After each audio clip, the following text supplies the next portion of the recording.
Hi everyone, my name is Karen. This is my channel RatherBeReading, and today I'm bringing to you the perfect subscriber tag.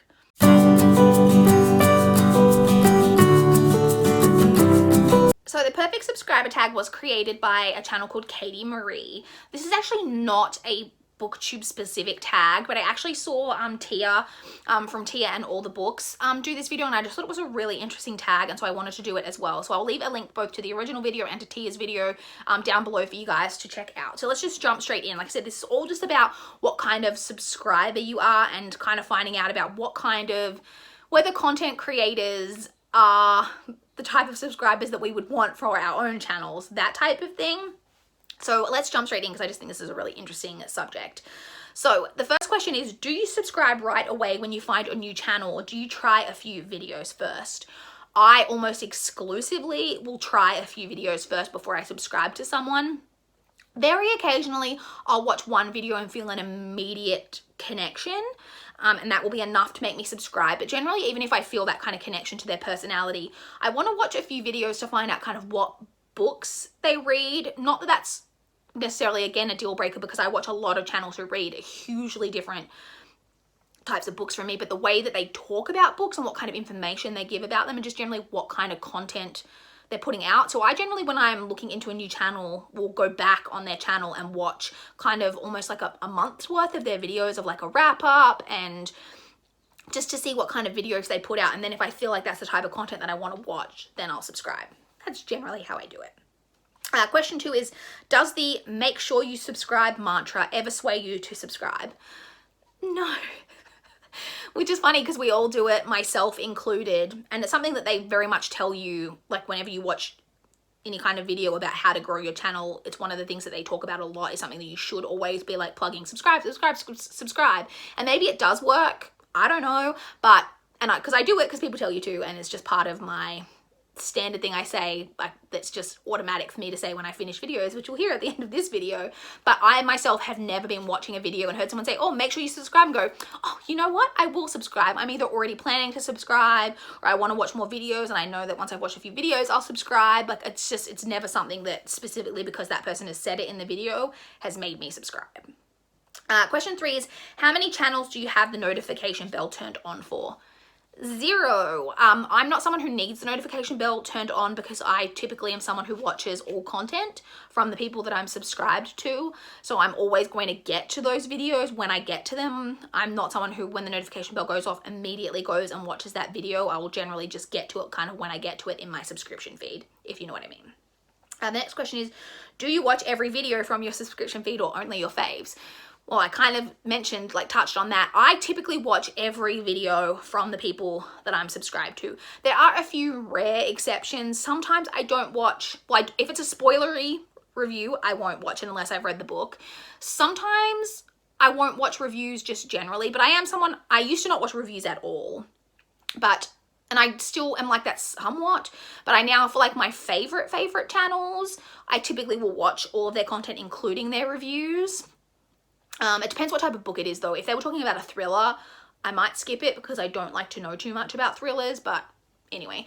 But typically, and unless it was a video that I was just really not interested in that subject matter, which is still, that's rare, because like I follow people who are interested in things that I'm not interested in, and they do videos that they're mainly about a book channel, but they might do videos about other content. Like Lindsay from The Wandering Reader, for example, sometimes does videos about her crafting. And Sarah from Seek New Books always has content about her crafting in her videos. And I will watch that part of their videos and that content, even though it's not necessarily something that I am as interested in, but I'm interested in them as people. And so I want to know that stuff. And so I just generally watch everything from everyone I'm subscribed to, kind of with exceptions, but for the most part, everything. Next question is, how many channels do you never miss an upload for, no matter how busy you are? Again, kind of touched on this. All of them. If I'm subscribed to you, it's because I'm interested in you and I'm interested in the content that you make. And so I'm typically going to watch every video that you put out. So yeah. Next question is, what kind of commenter are you? Not a very good one. I wish I was better about this, and I have gotten better. I used to be terrible at commenting. I now try whenever I can to make it a point to comment on videos that are people that I'm kind of mutuals with. I don't know if that's really like a phrase, but people I know who are subscribed to me that I'm also subscribed to, that I have more of a kind of a friendship and like kind of a relationship with, I try whenever I watch their videos to comment.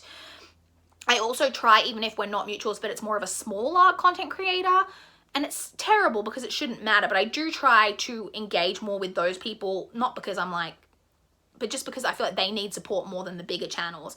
I rarely comment on bigger channels' content. I will occasionally if I have something specific to say, but so much, and I'm sure you all see this, so much of the comments on like bigger channels are people talking about the person and not even to the person. And it's just, I don't know, it just seems like, and a lot of the times not everyone replies to all comments, and if it's the type of video where I feel like you're not going to get a response, then I won't take the time to comment. And also it does come down to the fact as well that I'm 9 times out of 10 when I'm watching videos, I'm doing other stuff. So that's what I mean about how I've had to get better. I've had to make a conscious choice that when that video ends, take a second, pause what I'm doing and comment before I move on to the next video.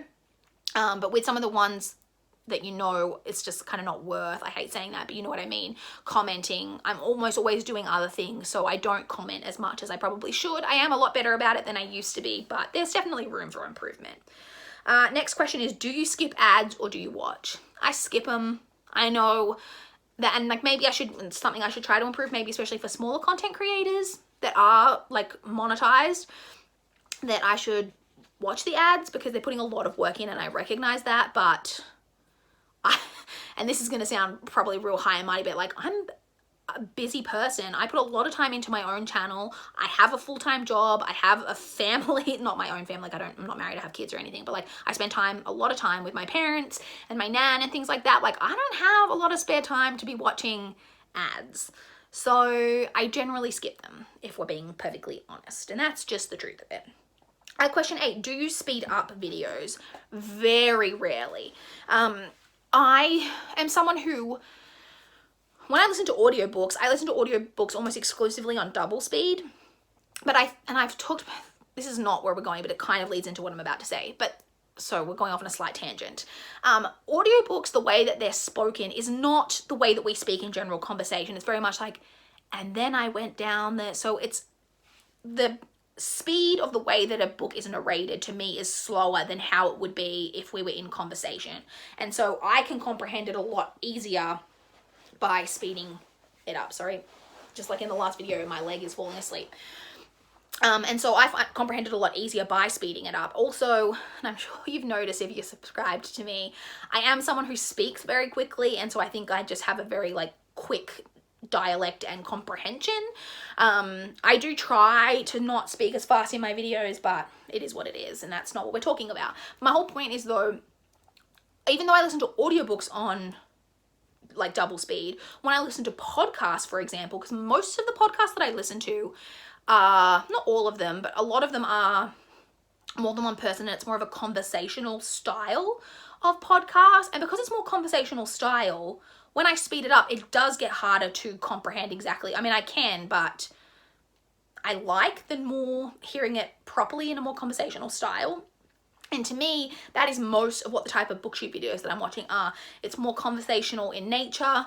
It's not like a scripted, slow speech. And so I don't find it necessary to speed it up. I'm sure I could, and I would probably comprehend it, but I just don't generally. I just watch it on the speed and however they speak.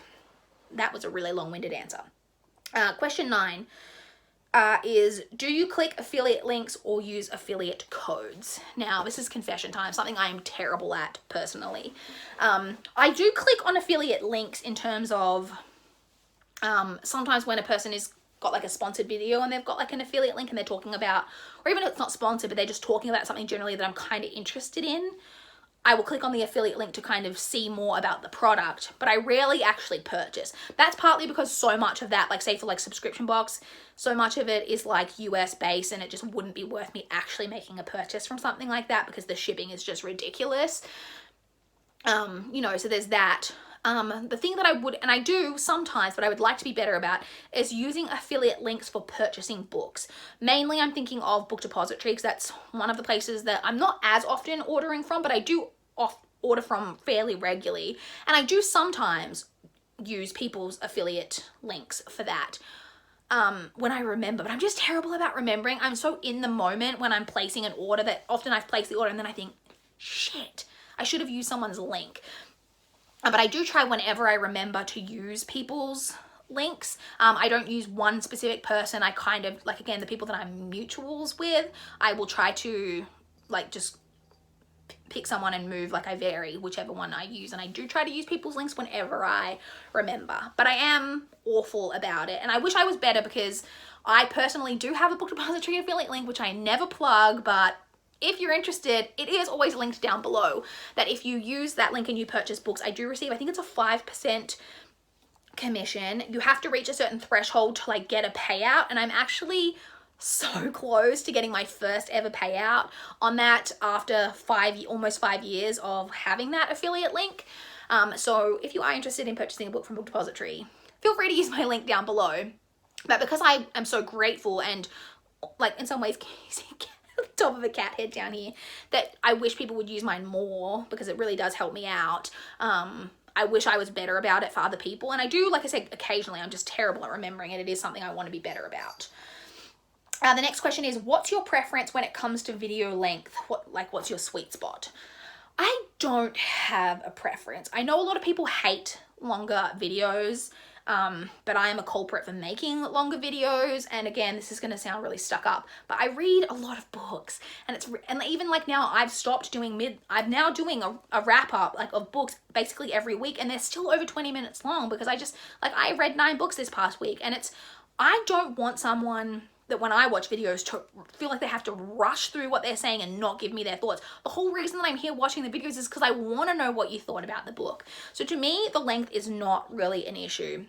And like I said, I watch all videos from basically everyone I'm subscribed to. So if your video is 5 minutes long, I'm going to watch it. If it's 20 minutes long, I'm going to watch it. If it's 45 minutes long, I'm going to watch it.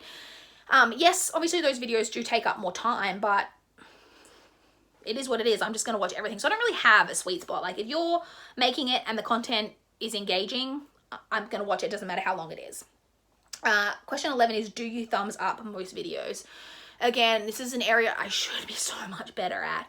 I do whenever I like remember, but again, it's more like whenever I have, like I said, because I'm so often doing things, which is such an excuse, but it's true, that quite often I've just moved on to the next video and I haven't really thought about it. It's more when I'm taking that time to comment that I'm like, comment, like the video, move on to the next. But when I'm like doing other things and the video is just kind of moving on to the next video and I'm not taking that time, then I don't. And it is something I should be a lot better about, because obviously as a creator, I recognize how important likes and all of those things are. So it's definitely something I need to improve on. The next question is, do you ever thumbs down a video? No, I have never, and I probably will never, because again, as a content creator, I recognize that the way that the YouTube algorithm and all that works, it works purely basically on an engagement level. So if you're thumbsing down a video, it just counts to the general interaction on the video, and it helps that person's channel. It helps it. Even if you are disliking it, it really does help that person's channel overall. Obviously on someone like my video, I get the occasional dislike. It's not making that much of a difference because my channel's small and it's one extra interaction is not making that much of a difference. But on those bigger videos where they get like maybe a lot of dislikes, it's really not hurting them overall. And so my opinion on of it is, if I really don't like a video, which again, I'm very unlikely to dislike videos from people that I watch all of their content, but if I do watch the occasional thing that's like video that's like not something that I'm subscribed to and you just hear about it or whatever, you just watch it. If I watched something and I really didn't like it and I found it offensive or whatever and I thought, oh, I still wouldn't dislike it, because like I said, all you're doing is helping that video, which is the opposite of what I would want to do if I didn't like a video. So no, I never thumbs down a video. And then the final question is, do you share other YouTubers' videos on social medias? Not usually. I have very occasionally. I feel like in the past, when there was a video that was on like a really interesting topic or something that was quite different from the usual, I think I can think of like one occasion in particular where I've shared that on Twitter and been like, this is a really interesting, I think it might have been a discussion video. And I shared that on YouTube and was like, this is a really interesting video that you guys should check out. But just typically, no, I don't, which maybe I should be better about, but I just feel it's not as common of a thing for us to share other people's videos. Oh, unless it just means retweeting. I have on occasion retweeted people's like just links to their videos that they post on Twitter, but I've never just expressly, well, I have in the past, but very rarely do I just take it upon myself to say, you know what, you should watch this person's video and link it. And maybe it's something I should do more of, but I just feel it's not as common of a thing, which doesn't mean it's not something that I could do, but it's not something that I have done a lot in the past, no. That's it. That was the perfect subscriber tag. I'm not going to tag anyone in particular because, like I say, I wasn't tagged in this specifically, and this is not like a booktube tag, but if you're interested in this video, you should definitely create it. Like I said, I just found these questions to be quite interesting, like to see how we are as subscribers, given that we are ourselves content creators. So I just thought it was really interesting. I hope you found it interesting. I would love to chat with you in the comments down below about any of your thoughts on any of these questions, what kind of subscriber you are. I would love to chat about that down below. Here's the mantra that I don't know if it works, but I'm going to say it anyway. Please like the video if you liked it. Please subscribe if you want to see more from their channel. But that is all I have for this video today. Bye guys.